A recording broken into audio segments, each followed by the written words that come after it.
Bismillahirrahmanirrahim. Assalamualaikum warahmatullahi wabarakatuh. Baiklah, di sini saya akan mendeskripsikan mata kuliah yang saya ampu. Perkenalkan, nama saya Distiliana, SPDI, MPDI, NIDN 0228128603. Adapun fakultas yang saya di Universitas Palembang, saya mengampu mata kuliah pendidikan agama pada 4 fakultas, yaitu Fakultas Hukum, 2 Fakultas Teknik, 3 Fakultas Ekonomi, yang keempat Fakultas Pertanian. Baiklah, saya akan menjelaskan singkat mata kuliah yang saya pendidikan agama. Mata kuliah pendidikan agama adalah salah satu mata kuliah yang wajib disajikan pada setiap perguruan tinggi, baik swasta maupun perguruan tinggi negeri. Tujuan dari mata kuliah tersebut adalah untuk menanamkan nilai-nilai ajaran agama dalam diri peserta didik agar menjadi manusia yang berakhlak mulia, taat hukum, memiliki semangat belajar yang tinggi, menjunjung tinggi nilai-nilai kejujuran, empati, sopan santun, memiliki rasa tanggung jawab, sikap saling menghormati, memiliki kasih sayang, adil, toleransi terhadap perbedaan.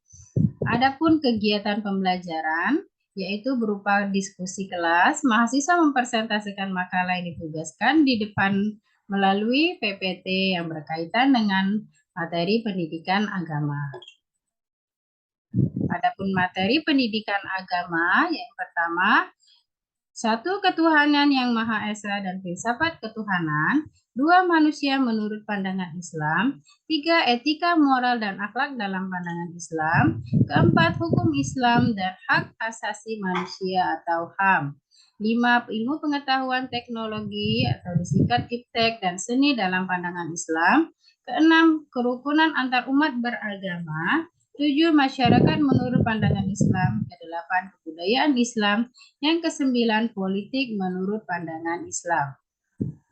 Capaian pembelajaran program studi dalam aspek sikap, yang pertama bertanggung jawab kepada Tuhan Yang Maha Esa dan mampu menunjukkan sikap religius. 2. Menjunjung tinggi nilai kemanusiaan dan menjalankan tugas berdasarkan agama, moral, dan etika.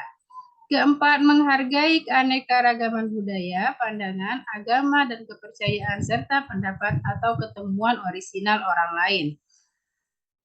4. Taat hukum dan disiplin dalam kehidupan bermasyarakat dan bernegara. 5. Menunjukkan sikap bertanggung jawab atas pekerjaan di bidang keahlian secara mandiri. Dengan capaian pembelajaran program studi dalam aspek pengetahuan, yang pertama, mampu berpikir logis, kritis, kreatif dalam pendidikan agama. 2. Memahami materi-materi dasar pendidikan agama. 3. Mampu mendeskripsikan materi pendidikan agama baik secara lisan maupun tulisan dengan menggunakan bahasa Indonesia yang baik dan benar sesuai kaidah POIB. 4. Mampu mengadaptasikan materi pendidikan agama dengan teknologi. 5. Mampu menghafal dan memahami dalil Al-Quran dan hadis yang berkenaan dengan materi. 6. Mampu mengimplementasikan materi pendidikan agama dalam kehidupan sehari-hari.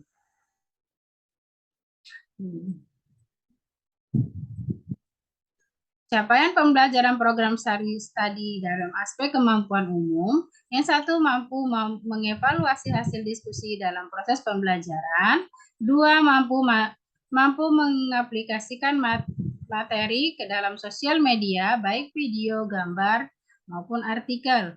3. Mampu mengevaluasi diri maupun kelompok dalam proses pembelajaran pendidikan agama. Yang 4. Mampu bekerja sama dalam tim. Lalu selanjutnya capaian pembelajaran mata kuliah atau disingkat dengan CPMK. 1. Mampu menjelaskan makna ketuhanan yang Maha Esa dan filsafat ketuhanan. 2. Memahami dan mampu menjelaskan dan memahami konsep manusia menurut Islam. 3. Memahami dan mampu menjelaskan hak asasi manusia dalam Islam. 4. Memahami dan mampu menjelaskan etika, moral, dan akhlak serta mengamalkannya dalam kehidupan sehari-hari. Kelima, mampu menjelaskan ilmu pengetahuan teknologi dan seni dalam Islam, serta memahami dalil-dalil yang berkenaan dengan kewajiban menuntut ilmu serta mengamalkannya. 6. Mampu menjelaskan kerukunan antar umat beragama, masyarakat madani, dan kesejahteraan umat. Ketujuh, mampu menjelaskan kebudayaan Islam. Kedelapan, mampu menjelaskan sistem politik dan demokrasi. Media pembelajaran yang saya gunakan yaitu perangkat lunak ke Zoom meeting, WhatsApp group, sedangkan perangkat keras yaitu laptop dan handphone atau gawai. Metode pembelajaran yang saya gunakan yaitu diskusi dan ceramah.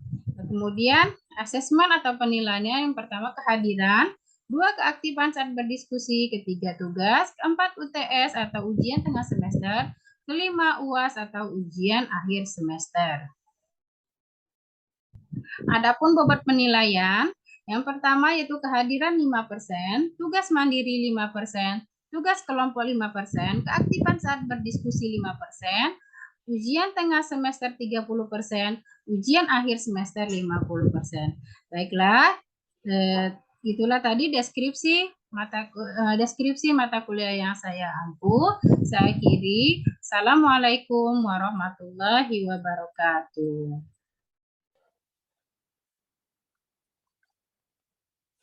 Bismillahirrahmanirrahim. Sudah siap semuanya?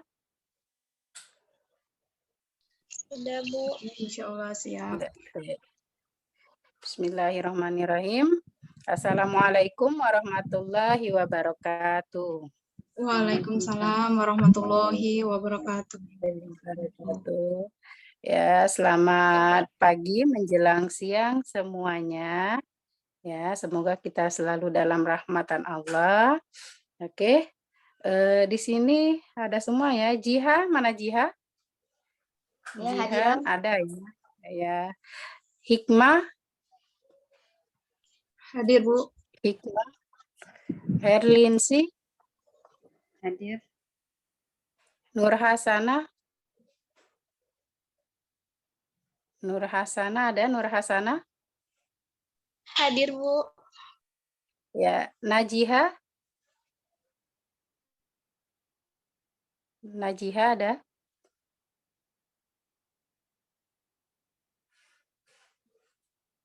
Najiha. Febri, ada Febri? Hadir, Bu. Ya, Nining, Nining ada Nining? Hadir, Bu. Najiha tadi ada ya? Najiha. Ada. Oh ya, siap. Oke, kalau gitu kita akan masuk ke pembahasan kita. Ya, hari ini kita akan membahas tentang materi ke-8 yaitu tentang kerukunan antar umat beragama. Ya, kalau berbicara tentang antar umat beragama, pasti sekilas dalam otak kita tahu semua ya, apa itu kerukunan ya, terutama kerukunan. Oke, ada yang tahu apa itu kerukunan? Silakan, ada yang mau jawab?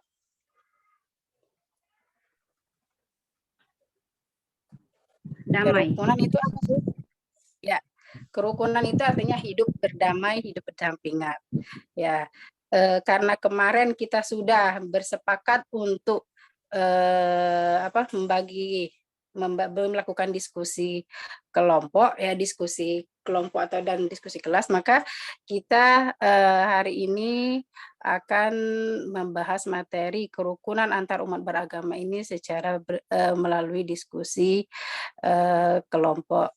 Ya, silakan kepada Nur Hasanah ya untuk memandu kegiatan diskusinya.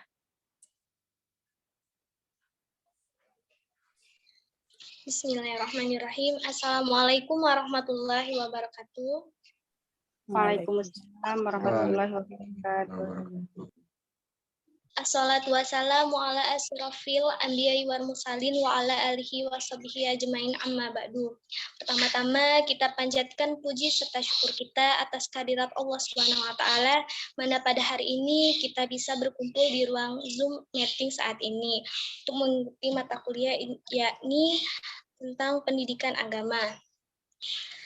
Salawat beserta salam tidak lupa kita sanjungkan kepada Nabi kita, yakni Nabi Muhammadin SAW, beserta sahabatnya, keluarganya, dan insya Allah kita para pengikut sunnahnya. Amin, amin, amin, ya Rabbal Alamin. Yang terhormat kepada Ibu dosen pengampu mata kuliah pendidikan agama, yakni Ibu Dislia, yang saya hormati, dan teman-teman saya yang sayangi.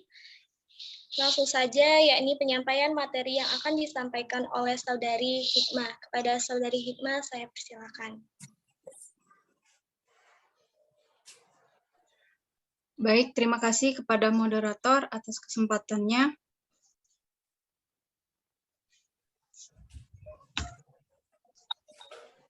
Maaf sebelumnya, apakah tersubscribe? Ya, tersubscribe. Ada layarnya. Baiklah, langsung saja. Adapun kerukunan antar umat beragama. Kerukunan umat beragama adalah kondisi di mana antar umat beragama dapat saling menerima, saling menghormati keyakinan masing-masing, saling tolong-menolong, dan bekerja sama dalam mencapai tujuan bersama. Di Indonesia ada beberapa agama. Yang pertama ada Islam, Kristen, Hindu, Buddha, Katolik, dan Konghucu. Indonesia adalah negara yang memiliki keragaman agama yang berbeda-beda dengan yang lainnya. Indonesia tidak melarang setiap orang memeluk keyakinan yang mereka percayai, selama agama tersebut diakui oleh undang-undang. Islam merupakan agama mayoritas di Indonesia. Agama Islam adalah agama yang mengandung ajaran untuk menciptakan kedamaian, keselamatan, dan kesejahteraan, kehidupan umat manusia pada khususnya, dan semua makhluk hidup pada umumnya, yang mana dalam Quran surat Al-Hujurat ayat 10 tentang ukhuwah atau persaudaraan, yang artinya sesungguhnya orang-orang mukmin itu bersaudara. Karena itu, damaikanlah antara kedua saudaramu yang berselisih dan bertakwalah kepada Allah agar kamu mendapat rahmat. Konsep ukhuwah dalam Islam ada 3. Yang pertama, ukhuwah Islamiyah, yang mana konsep persaudaraan yang mengikat hubungan antara muslim satu dengan muslim lainnya. Yang kedua, ukhuwah Insaniyah, hubungan persaudaraan yang didasari atas pemikiran bahwa pada hakikatnya kita semua adalah makhluk Allah Subhanahu wa taala. Oleh karena itu, segala macam bentuk penindasan tidak bisa dibenarkan dalam ajaran Islam. Atas dasar itu, maka sikap yang harus dikembangkan adalah saling tasamu, menghindari dan menghormati, bukan saling memusuhi. Selanjutnya ada ukhuwah wahoniyah, yang mana hubungan persaudaraan yang didasari atas persamaan nasib dan sebangsa, alias hubungan warga negara dengan pemerintah. Dalam hal ini, Islam memandang bahwa selaku warga negara Indonesia diwajibkan untuk menaati pemerintah sah, yang dalam bahasa Al-Quran disebut ulul amri.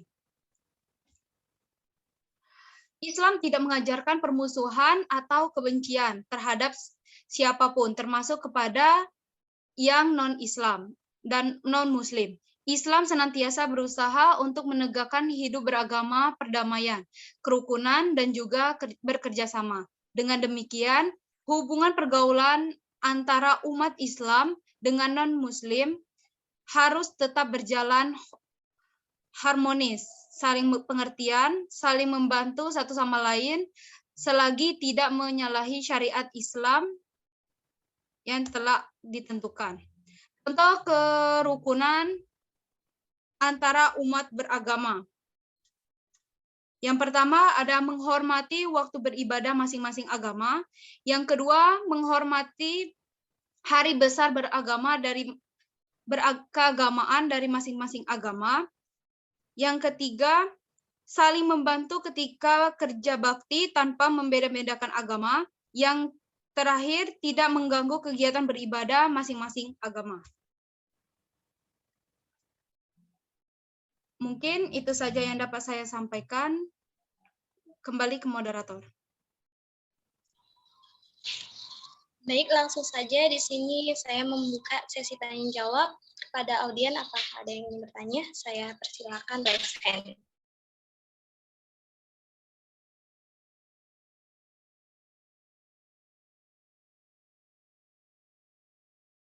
Silakan Izin kepada bertanya, Febri. moderator.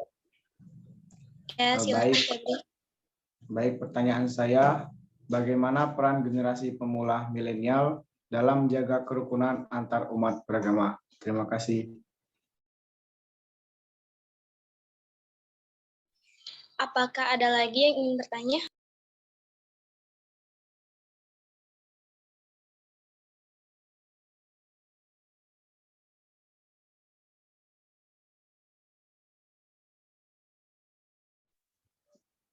Baik, izin bertanya moderator. Ya, silakan. Bagaimana sikap kita menyikapi para provokator perpecahan antar umat beragama? Terima kasih. Baik, di sini langsung saja yang akan dijawab oleh Saudari Hikmah, pertanyaan dari Febri tadi. Baik, terima kasih kepada moderator. Pertanyaannya tadi, bagaimana peran generasi pemula milenial dalam menjaga kerukunan antar umat beragama? Baik, sebagai generasi milenial, kita harus ikut berperan atau berpartisipasi dalam menjaga kerukunan antar umat beragama. Contoh, menanamkan sikap toleransi saat bergaul, saling menghormati setiap perbedaan yang ada, menanamkan sikap tanggung jawab, dan menghindari perbuatan atau perkataan yang memunculkan konflik. Mungkin itu saja, moderator. Terima kasih. Apakah ada teman yang ingin menambahkan jawaban dari Saudari Hikmah? Moderator, sedikit menambahkan. Ya, saya persilakan. Baiklah, sedikit menambahkan jawaban daripada pemakalah. Jadi peran dari para milenial itu sangatlah penting karena milenial merupakan generasi yang dimana generasi produktif yang memiliki peran penting atas kemajuan suatu bangsa dalam segala aspek. Begitupun dalam aspek kerukunan beragama. Karena generasi muda adalah salah satu tombak dalam memajukan suatu bangsa. Jadi kedamaian suatu bangsa ada pada bagaimana generasi milenial itu mampu menciptakan kerukunan dalam kehidupan baik dari aspek sosialisasi maupun dalam aspek perpolitikan. Jadi kerukunan itu tidak hanya harus kita ciptakan dalam kehidupan sosialisasi, tapi juga dalam segala aspek, ya. Seperti di dalam berpolitik, kemudian sosialisasi, karena di dalam kehidupan berpolitik dan sosialisasi itu kita akan menghadapi beragam-ragam suku dan juga beragam-ragam agama. Itu sedikit tambahan dari saya. Terima kasih, moderator. Baik, terima kasih penambahan jawabannya tadi. Langsung saja, apakah ada teman-teman yang ingin menambahkan lagi? Sepertinya tidak ada, langsung saja menjawab pertanyaan yang kedua, saya serahkan kepada Saudari Hikmah. Baik, terima kasih kepada moderator. Pertanyaan yang kedua tadi dari Saudari Jihan, yang mana bagaimana sikap kita menyikapi para provokator perpecahan antar umat beragama. Kita harus cerdas dalam menyikapi informasi atau berita, isu yang sering kali beredar, terutama di dunia maya atau dunia sosial media. Informasi yang didapat sebaiknya dipelajari terlebih dahulu, diperiksa kebenarannya, dan ditinjau sisi faedahnya. Mungkin itu saja, moderator. Apakah teman-teman ingin menambahkan jawaban dari Saudari Hikmah?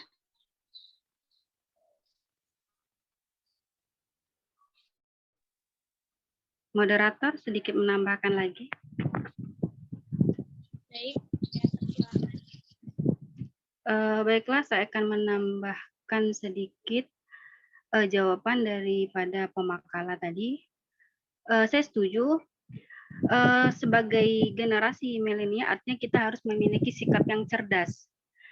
Cerdas dalam segala aspek, dan begitupun cerdas dalam menghadapi informasi-informasi yang kita dapat. Karena apa yang kita dapat itu belum tentu benar atau tidaknya. Sebagai generasi milenial, kita harus memilah-memilih.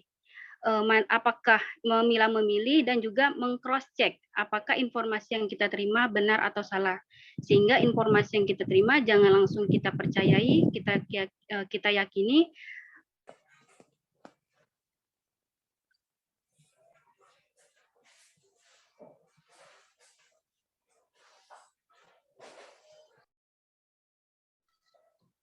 Baik, langsung saja. Tadi sudah dijelaskan oleh pemateri, yakni Sabira Hikmah.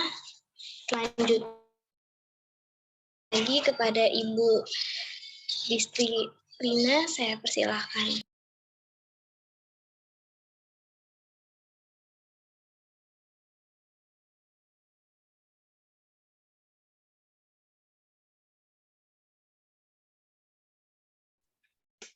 Maaf Bu, mikrofonnya ter-unmute.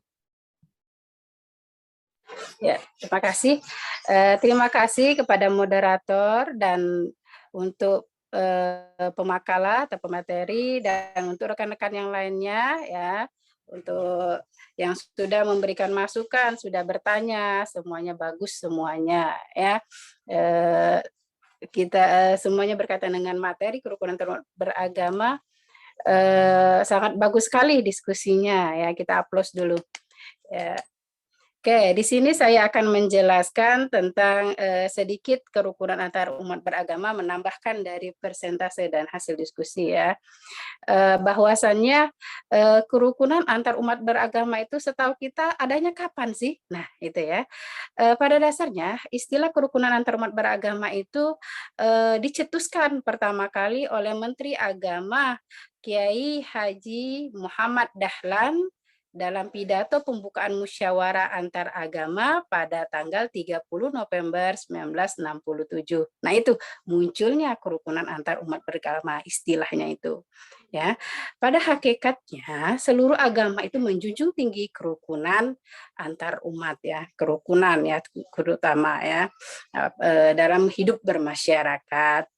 Begitu pula dengan Islam. Nah, dalam Islam itu disampaikan oleh Rasulullah dalam hadis yang diriwayatkan oleh Bukhari, yang artinya antara satu muslim dengan muslim yang lain itu bagaikan bangunan. Ya, di mana satu bagian itu menguatkan bagian yang lain. Jadi kalau satu bagian ada yang rusak, maka rusaklah juga yang lainnya.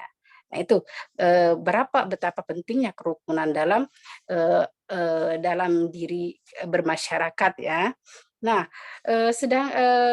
kerukunan itu sendiri dalam lintas agama itu didasari dari 3 kerukunan beragama. Yang pertama itu kerukunan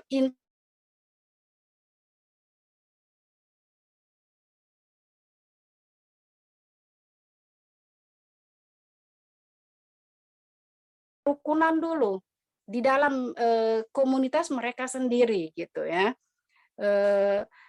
Yang kedua itu kerukunan antar umat beragama, antara Kristen dengan Islam, antara dengan Buddha, Hindu dan lain sebagainya itu ya. Semuanya memiliki rasa kenyamanan, memiliki rasa tanggung jawab dan rasa keinginan hidup nyaman serta rukun berdampingan itu.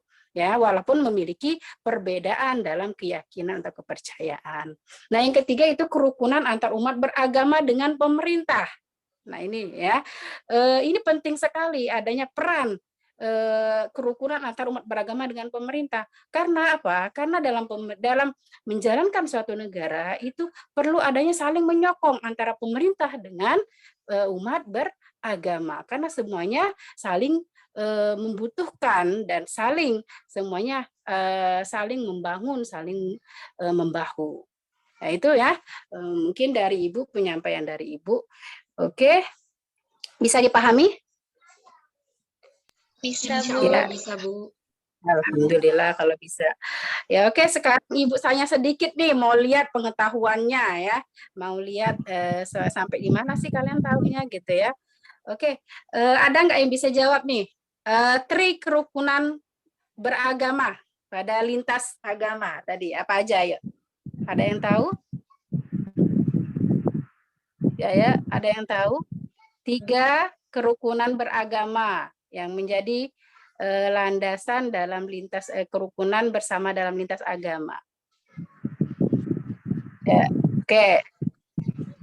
Yang pertama kerukunan di dalam beragama.